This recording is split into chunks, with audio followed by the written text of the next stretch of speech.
Good morning and welcome to the Pixel AQA Unit 1 exam preparation for the foundation tier and for the writing section. So yesterday we looked at the reading section, questions 1 to 4, and today we're going to spend about 45 minutes to an hour looking at the writing section. And you will need in front of you the January 2013 question booklet, and pens, highlighters and notepaper, anything you would like with you to make notes on the things that we go through.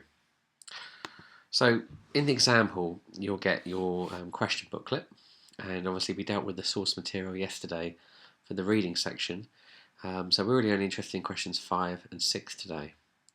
And an overview of that section is in front of you at the moment, and it's a 1 hour section which is worth 40 marks, and together with the first section, the reading section, that's give you 80 marks.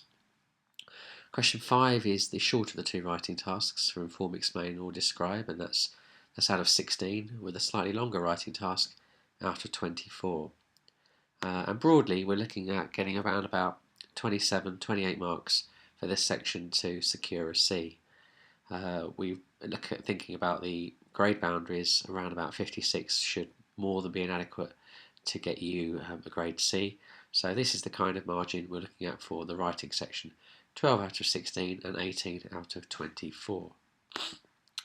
Before we look at the questions themselves, I'd quite like to just spend a bit of time going through a few things that I think will help you to improve your writing. Things that you should be aware of at the back of your mind, and that obviously when you're in the exam hall that you can go through to help you. Just make sure you don't lose marks for tiny silly mistakes, just things to be consciously aware of. And really there are 6 things that we should really think about focusing on to secure our C grade for the writing section.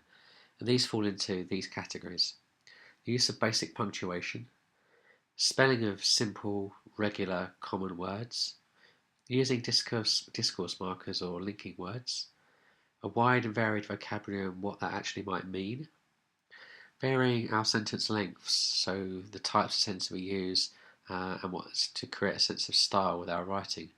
Finally, planning out ideas. And separately, because I think it's extremely important, so I want to emphasise that, making sure, of course, that whatever writing you do, that they're paragraphed. Your ideas are paragraphed. And if you plan both for the shorter writing task and for the longer task, then that makes that so much easier. So what do I mean by basic punctuation? Well, again, to get a C, you're looking to make sure that you are pretty much using full stops, capital letters correctly, question marks, any exclamation marks that you use, although I would use those sparingly, and commas where possible. Now, this late in the day, it's probably unlikely we're going to be able to go through the details of a comma, but suffice to say, if you use it to separate out clauses, and particularly if you use it most of the time before the word but, I think you can't really go too far wrong. Apostrophes are the final area that people go quite wrong with, and based upon some student responses from the exam last year, these are some examples of the way that people use apostrophes or misuse them. The first area is to show possession. So if you've got one thing belonging to something else, so for example you've got the pizza belonging to Steve and the body belonging to the person, you need to make sure that you add an apostrophe S. Now plurals make a difference here in terms of possession, but at the moment it's just apostrophe S. You don't use an apostrophe just to form a plural word though.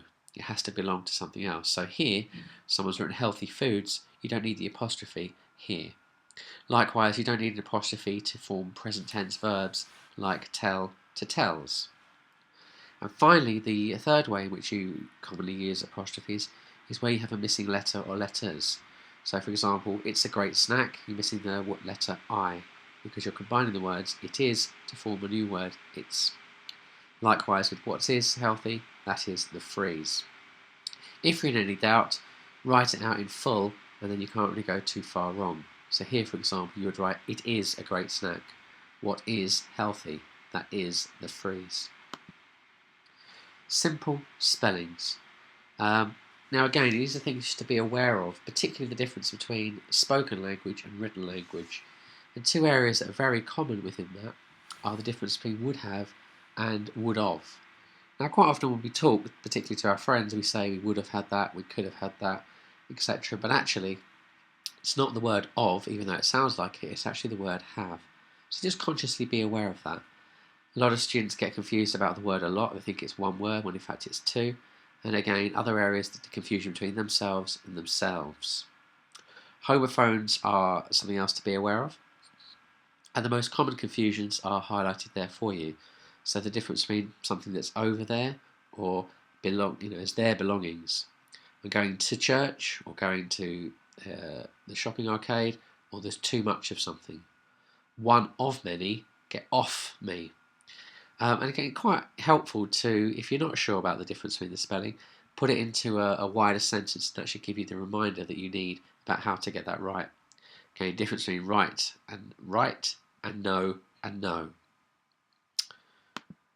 Discourse markers. These are quite simply linking words and sentences that allow you sometimes to particularly develop points. So from move to one idea to another, to link one paragraph to the next paragraph. Or they can also work in comparing and contrasting your ideas.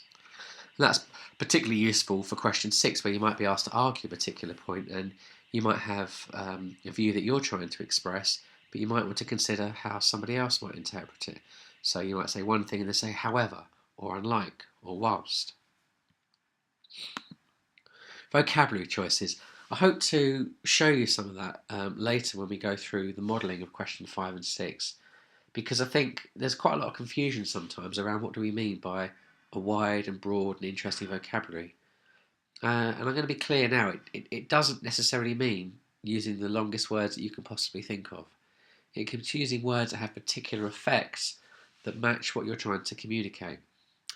So at the moment, things to focus on for vocabulary choices are varying the words and phrases that you use. Try to steer clear of just repeating the same words or sequences. Avoid using really basic and obvious word choices like something that's nice or the best or good or bad. Last year students kept using the word food. Try to vary that. And likewise, don't always use the same linking words like also and as. And sophisticated words can be quite straightforward. So, for example, better than nice is something that's fine. Better than food might be grub, particularly if you're talking about something that means something to you. It's part of your home life and your identity. And again, obviously, avoid standard English. So words like yeah, stuff, thing, kids, mate. Even if the audience is teenagers, it would be unwise to slip into some areas of non-standard English in the exam. Varied sentences. Well, we haven't really got time to unpick what these mean, but I thought it was fair just to flag up that when we talk about sentence types, on the one hand we mean a range of small, medium and long sentences, and not always starting the sentence in the same way. But that's not terribly grammatical. The actual sentence we're looking for is a range of simple sentences, so where you have one subject of the sentence and a verb, or a compound sentence which is made up of two of these simple sentences linked by what's called a fanboy. This is just an acronym meaning the words for, and, nor, but, or, yet, and so. These are linking words that join two simple sentences together.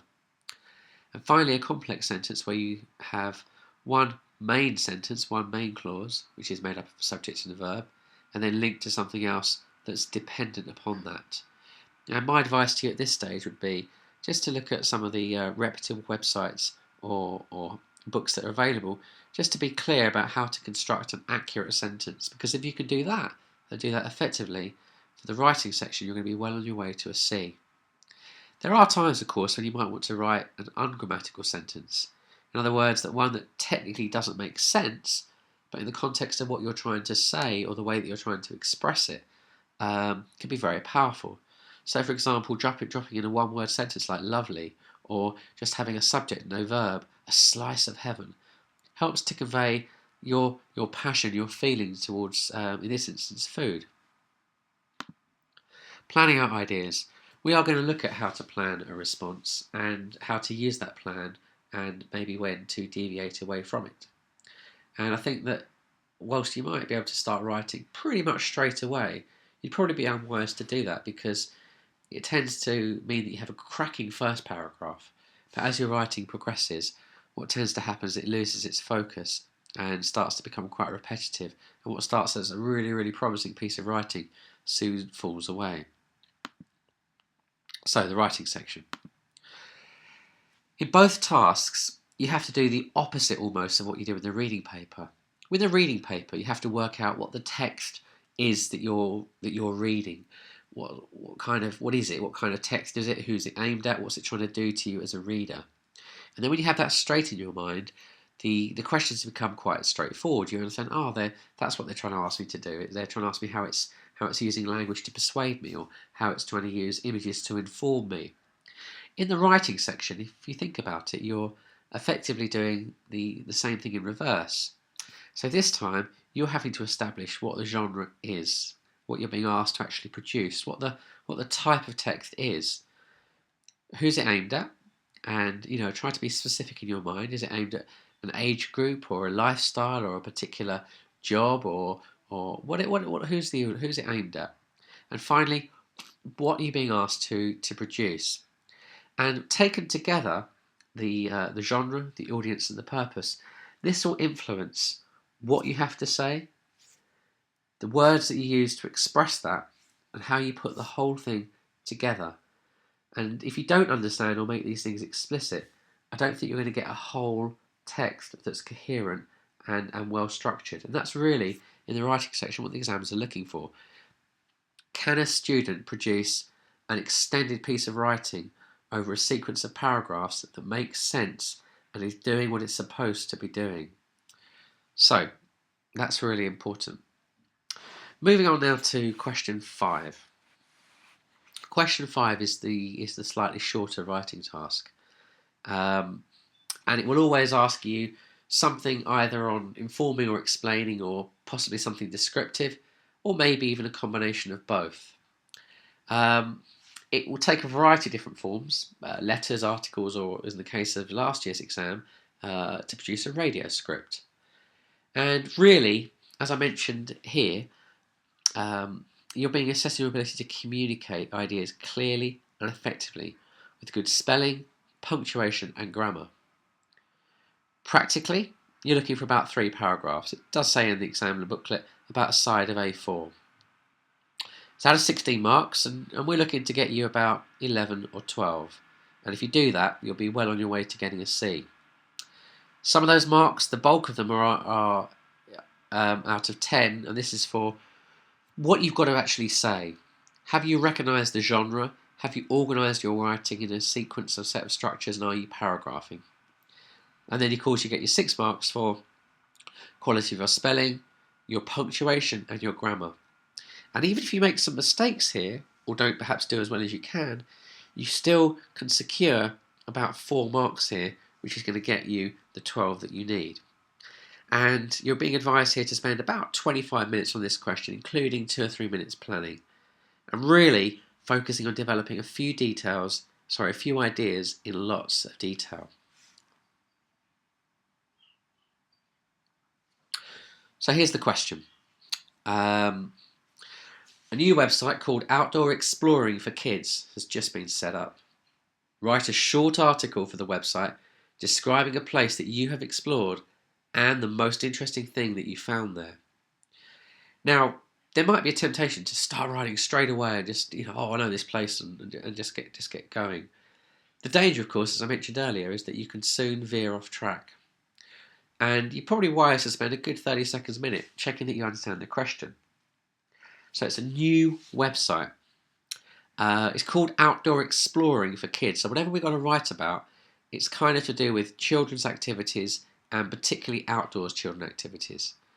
You're being invited to write a short article, and so we think about what might be the conventions of an article. Well, that's going to be clear paragraphing. It doesn't have to be particularly persuasive, so it's going to be informing and explaining, because that's the focus for question 5. Then it says describing a place you have explored. Right, so whatever I do, it needs to have an element of description in it, and the most interesting thing that you found there. So I need to think about a place that's got perhaps a range of things to do, and one of those things is the most interesting thing, and I'm going to describe that in some detail. Now, on your sheets, which I haven't got on the PowerPoint slide, you'll notice that there are some bullet points. And these just remind you very, very explicitly what you need to do. Write an article, use language to describe. So this is predominantly a descriptive task that will have elements perhaps of informing and explaining because of the nature of who it's for. It's outdoor exploring for kids, so obviously you might want to be aware of some of the language that you use, but it's unlikely that young teenagers are perhaps going to be looking at these websites. I think it's more geared for families or parents looking to sort of find places and things to do for their children, maybe sitting down reading about these places with them. So that's my audience. Now, the first thing that I would do in your position would be just to think about possibilities. So, right, a place that I've been to is Center Parcs. You don't have to do things from your own personal experience. There are advantages and disadvantages. If you write about somewhere you know very well, you've got lots to say. But the danger is you might slip into getting very enthusiastic and carried away and just telling a story. And one of the things the examiner's report pointed out from January was that a lot of students did turn this writing into a narrative, and that's not what you're being asked to do. It doesn't say write a story or a narrative, it says write an article describing a place. So one place I know very well is Center Parcs. Maybe another outdoor place for kids, and entirely different, might be somewhere by the seaside, like Brighton, for example. Lots of outdoory things to do there. Or maybe even something closer to home that doesn't require any money, just your local woods, and that could go on a website. So in your mind, you have these different possibilities, and at some point, pretty quickly, you need to decide upon one of those. And I'm going to decide that Center Parcs is a thing that I'm going to write about. So Center Parcs becomes the focal part of my plan. And as I said to you earlier, the side of A4 is about 3 distinct paragraphs. And I'm thinking about maybe what different things there are to do for kids at Center Parcs. And I'm going to really focus on one of those in a bit more detail, describing it as a place that I've explored and I found particularly interesting. And in a plan, all you probably don't even need the amount I've got there, but just a central idea, and then 4 or 5 other little points that spring off from there, just to jog your memory. So got lots of outdoor sports facilities: tennis, bike, five-a-side, windsurfing, sailing, horse riding, that kind of thing. When I originally did this earlier, I think I included snooker, and I suddenly reminded myself this is outdoor exploring for kids, so it's not the focus, so I got rid of it. 2, monkey tree trekking. Yeah, I really remember that. That was involving kind of traversing across the treetops on sort of wooden plankways, very high up, must have been a good 15, 20 feet up in the treetops, and there's a zip wire down at the end. That's the thing I'm going to write about in a bit more detail with lots of description. And maybe also then the water slide and the park and the floats and the wave machine. So I've got my 3 ideas there. And once you've got that, and that should take you probably about, certainly no more than 4 or 5 minutes, you can begin writing, I think, in earnest. And let's do that. Let's just close that down, and I'm going to probably write a little bit about the sports facilities. So let's now turn to something that I began earlier. Make that full screen. Okay, a couple of things just to note before I begin writing is I started this one earlier, and I gave it a heading which I thought was probably appropriate for an article. I'm not going to do it in columns because that's not going to give me any extra marks. It's obvious that I'm aware that this needs to be paragraphs, so that's fine. So Center Parcs, something for children of all ages. So I'm already bang on task about the article, about the fact it's exploring. And I'm going to give it just a tiny introductory paragraph. Let's have a look here what I've written. The most exciting place I've been to explore is Center Parcs. So a nice, easy, simple sentence to begin. It's in the Forest of Elvedon and is a fantastic place to go for a weekend or longer. Remember I mentioned to you earlier about a combination of sentence structures? Well, here's an example of this. This is a simple sentence because it's got one subject. The most exciting place I've been is to explore is Center Parcs. This is a compound sentence made up of 2 simple sentences. It's in the Forest of Elvedon and it's a fantastic place to go for a weekend. So I've joined it with a fanboy and a comma. There's a couple of things I've noticed that I think I can make this even slightly better. Little tricks that just lift your writing from something that maybe is the top end of a D or the low end of a C to top end of a sea and really secure. The most exciting place I have been lucky enough to explore is Center Parcs. It's in the Forest of Elvedon. Okay, in's a bit of a dull word, isn't it? Why don't I change that to what I don't know how to spell that means ins? Well, I could put located. That would work. I'm actually going to go for situated. I think that's even better. So it's situated in the Forest of Elvedon, and it's a fantastic place to go for a weekend or longer. Right, go is a bit boring. It's a bit dull. How can I convey the sense that this is a place that kids really go and not themselves there? Maybe a place to lose yourself. That will work, wouldn't it? Lose yourself for a weekend or longer. So already I'm showing signs of a sophisticated controlled writing. There is plenty to do at Center Parcs. Right, so just to remind myself, this was in my plan. I'm going to focus on some of the kind of things, just writing these up a little bit. There are the activities that you can do at home. Now I'm aware that some of these activities that I've got down here aren't necessarily unique to Center Parcs, and I just want to acknowledge that in my writing. So the activities you can do at home, including a relaxing game of tennis. I'm not sure you can have a relaxing game of tennis, but it sounds good. Riding your bike around the woodlands. Your bike around the woodlands. And I think you need a third thing here, or playing football with your big brother. Because I was thinking about who you'd probably go to Center Parcs with, and looking at the idea of exploring with kids. I think it's a family place, isn't it? So it'd be appropriate to mention things like a big brother. That, at the moment, is my ideas about some of the activities, but I want to focus on things that are a little bit different. And I must remember that I am describing, and I haven't got a lot of that so far. And what does describing mean? Well, it means metaphors, similes. What else does it mean? It might mean personification. It might mean senses. It might be like the viewpoint that I have. It might be images. Okay, different colours.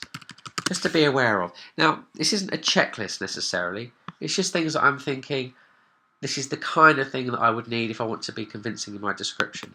So, I think now's the time for a really slightly shorter sentence, just to really emphasise the divide between the things that you could do anywhere, or things that are particularly interesting to Center Parcs. Let's have a go. But there is so much more. There are also opportunities. That's a good word, isn't it? I think I can spell that right. To find your way around the large open lakes, either windsurfing or sailing. Now, I'm going to really try and launch into a bit of description here. It's great to mess around on the water. I remember, because this does say it can be quite personal, isn't it? I remember the wind. What could the wind be doing? I don't want to say moving or blowing, because they're quite boring words. They're not terribly descriptive. Whistling. Whistling through my, across my body, I think. As I struggled. Not struggled, what's even harder than struggling to control something? Wrestled control over the sailing boat. Again, nice little short sentence coming up. Remember the wind whistling across my body, the wrestle control over the sailing boat. Tough, but enjoyable. Okay, maybe should I put the comma before the but? Right, tough but enjoyable. I just think I want to get maybe one more piece of description. if you go during the summer months, the water is beautiful and the sun, what can I do about the sun? Reflects, yeah, that'll do, off the blue horizon.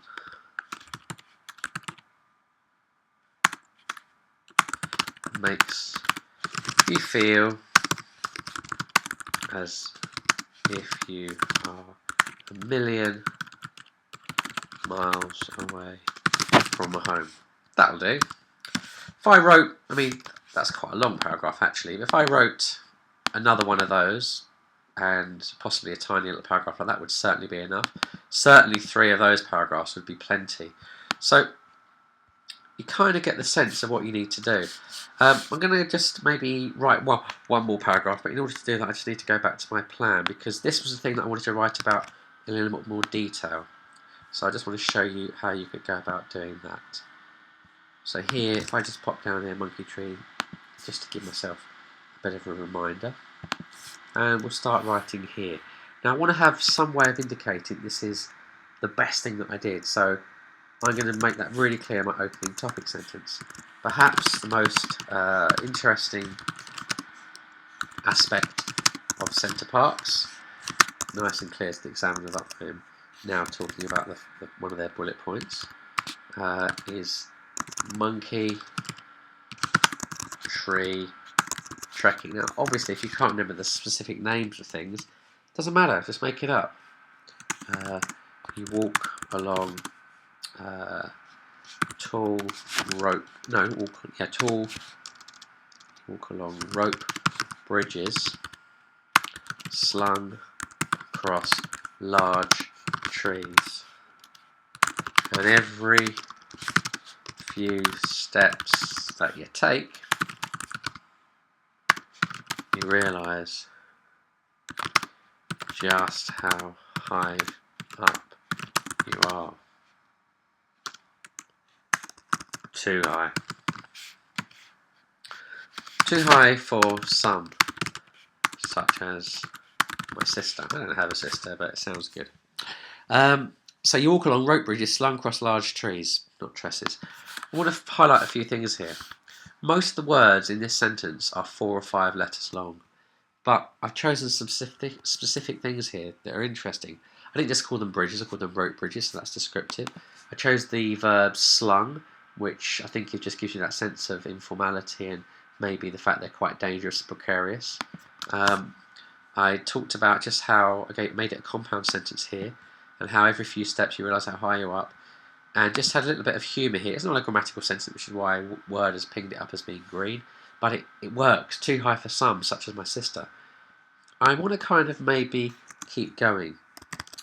Up this high, you can smell all the wonderful, what's another word for smell? Aromas of nature, including fresh pine and including the fresh pine and I'm going to make a metaphor here, the wonder of childhood. Now you can't really smell childhood, but it gives you that sense of exploring and sort of danger and being young, and which is what I'm trying to capture for this website. So up this high you can smell all the wonderful aromas of nature, including the fresh pine and all of the wonders of childhood. They're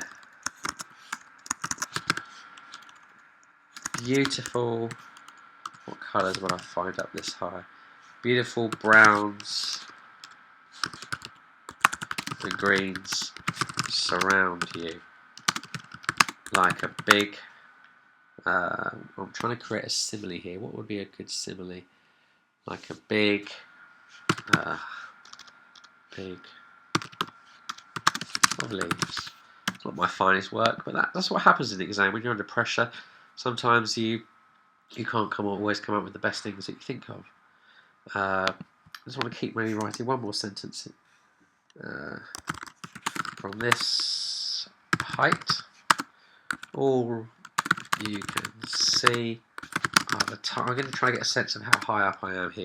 Again, always using interesting vocabulary, tiny dots, but not words that I can't spell, that are your friends and family.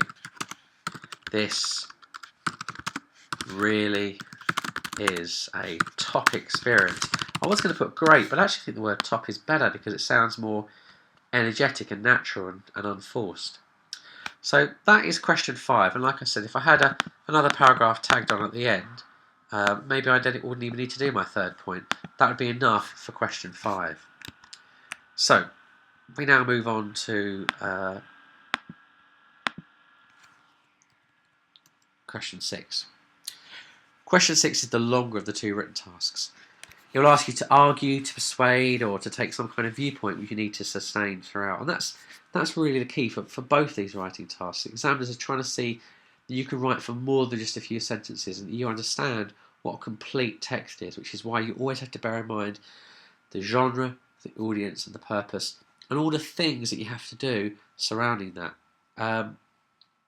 Again, you're being invited to, assessed on the same things. But this time you have to write a little bit more, so the plan is even more important for question 6. Write about 4 to 5 paragraphs, which is about 2 sides of A4.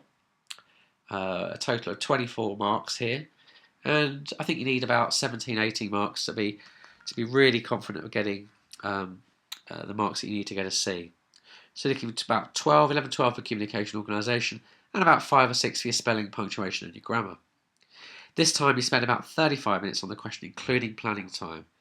And maybe a small aside to point out here is the fact that you do actually need to make sure you allow yourself enough time to get to this question. I realise this is a long exam, 2 hours, 15 minutes, and the tendency for some people maybe is to think that, oh, the end is in sight, and just to quickly whip through this question, or you spent too long earlier on. But if you do that, you're missing out on over 25% of the marks for question 6 out of the whole exam. So you have to get to it. Question 6 that was in your booklets was this. Write the text for a leaflet to persuade students to help make your school or college more environmentally friendly. Remember to write a leaflet and use language to persuade. So this time you're writing a leaflet, and we have one of those in the reading section, so we kind of remind ourselves that these have different sections. Sometimes I might use bullet points, subheadings, that kind of thing. It's a persuasive piece, so you're looking to convince people to be more environmentally friendly. And this might sound obvious, but just be aware of what that even means. Environmentally friendly, that means looking after your planet, looking after the resources, recycling, that kind of thing. And it's set within the context of school. So what can we come up with that would help to contribute towards that? Well, maybe we could think about students turning off their computers and maybe encouraging teachers to do so at the end of lessons and at the end of the day. I'm terrible. I always leave my computer on overnight, and so maybe if students could do that themselves and create an atmosphere and a culture where that just wasn't acceptable, and it would definitely save money. This is probably beyond what students would necessarily be able to do themselves, but again, they could pressurise groups of students to go and approach the senior members of staff to look at the possibility of getting solar panelling in. Recycling paper and cardboard and all those things, so that could be crisp packets, it could be school exercise books, it could be the photocopying. That's something all the kids can do. And maybe also for the whole school, looking at how to use the paper in the toilets. Is there a hand dryer in there? Could there be a better hand dryer? Could we just use one paper towel to wipe our hands rather than more than one? So these are just some ideas, and you've probably got your own. So again, that becomes the focus of your plan, and you come up with about 4, possibly 5, but I think 4 is probably realistic, different ideas that are going to be your focus. So paper, less electricity, so turning off lights and teachers' computers and projectors and so on. New hand dryers or different use of hand towel paper, so in the toilets we're not wasting so much toilet roll. And finally, the bigger picture, which is about the whole school, is the use of solar panelling, and maybe that could be stored over the summer and sold on to other schools and back to the national grid. And just as I sort of tried to say to you throughout, you have to remember the 2 kind of main areas when you're planning and writing. The steps that we looked at earlier, so your basic punctuation, your simple spelling, discourse markers, the wide and varied vocabulary and different sentence types, and the clear paragraphing, but also the task. Persuasive, more about the environment, about school, a leaflet or the text for a leaflet, and about 4 to 5 points. Now, I should point out that no one is expecting you to draw anything or to lay out things in boxes. And the question will always say, write the text for something rather than actually produce a physical leaflet. But there are still things that we can do around that I think would be quite helpful. So let's start with jotting down a few of these ideas. Let's look at recycling paper. And here we go, back to full screen. I've given this one a title again. Handy tips to be more environmentally friendly at your school. Right, there's something wrong with that. I know, it sounds a little bit too much like writing to inform. And we're trying to persuade, so tips is great, and I'm sure I will give some tips in this, but I kind of want to make it more persuasive. So maybe I could put why we all need to be more environmentally friendly at school. Right, a few things to be aware. We're writing something persuasive. And you might ask yourself, what does that actually mean? Well, you probably learnt things like a rule of 3. You might have learnt rhetorical questions or use of second person. You might have used sort of motive language or anecdotes. And these are great, particularly if you've got an acronym that helps you to remember them. But the problem is if you just simply go through and do each of these things and tick it off like a checklist, it does sound really dull and unnatural. What's better is to come up with the ideas and just be aware that these are some of the things that usually persuasive writing includes. And rather than just ticking it off in a tick-boxy way, if you just do it as and when it's relevant, I think you will find it works for you and you'll automatically do some of these techniques and they will come to you in a more organic way. Particularly if you overuse rhetorical questions. You know, some students begin every paragraph with one. It really sounds dull, and the examiner, rather than being impressed by that, starts to see a pattern emerging, and the candidate doesn't get as much in terms of communication and organisation as perhaps they should have done. So already, this has sounded quite sort of demanding. It's almost like an imperative. Why we all need to be more environmentally friendly at school. I chose the word we, which was a first-person collective pronoun to make it seem that I'm just the same as all the other students at the school. Anyway, what I've got here.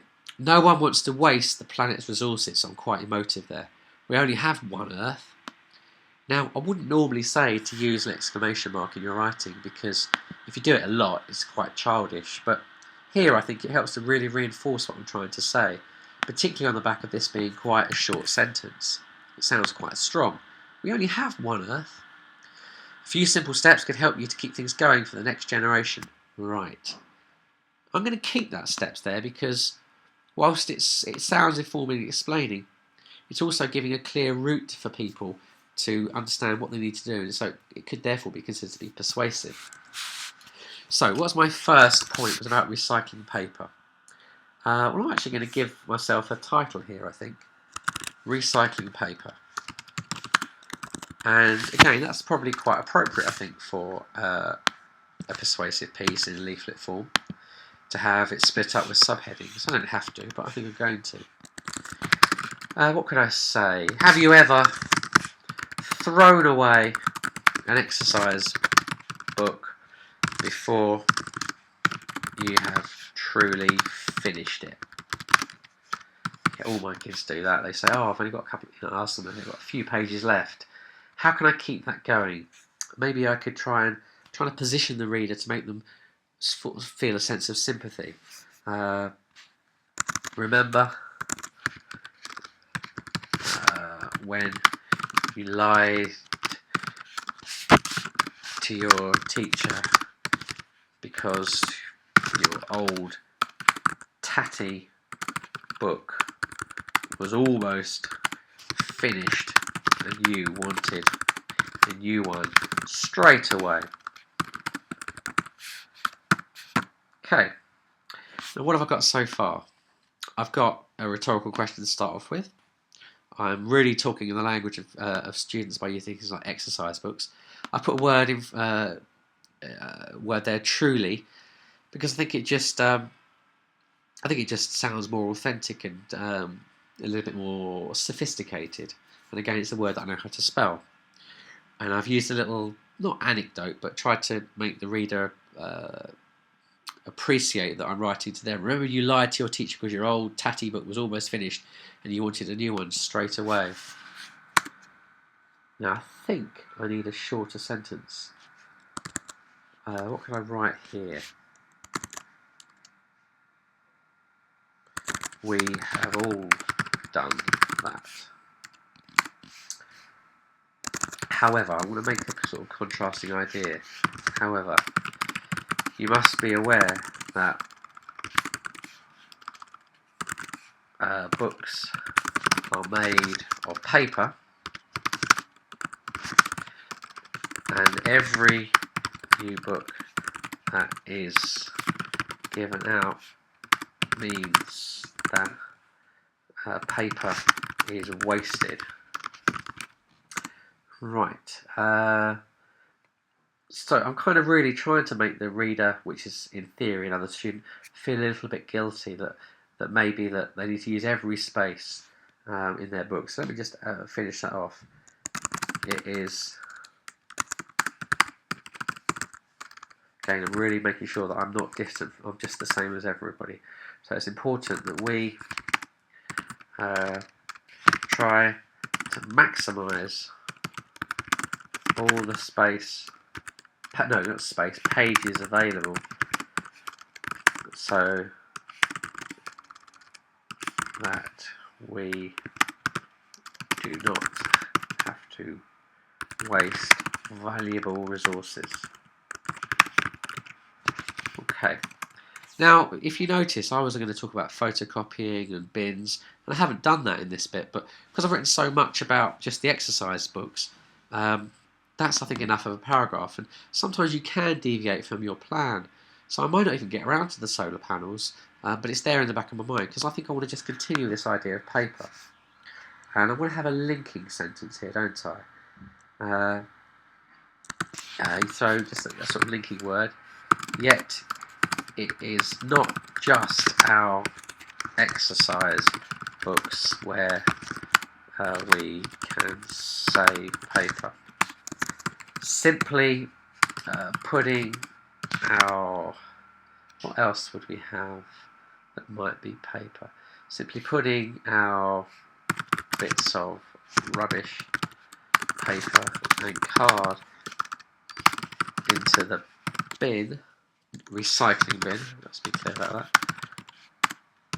could help to save a great deal of resourcing. Too often we cannot be, I'm going to try and make students feel a bit guilty here, so I'm going to use quite an emotive word.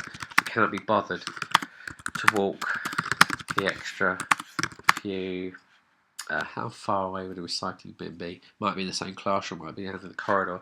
Walk the extra few paces down the end of the corridor to the recycling area.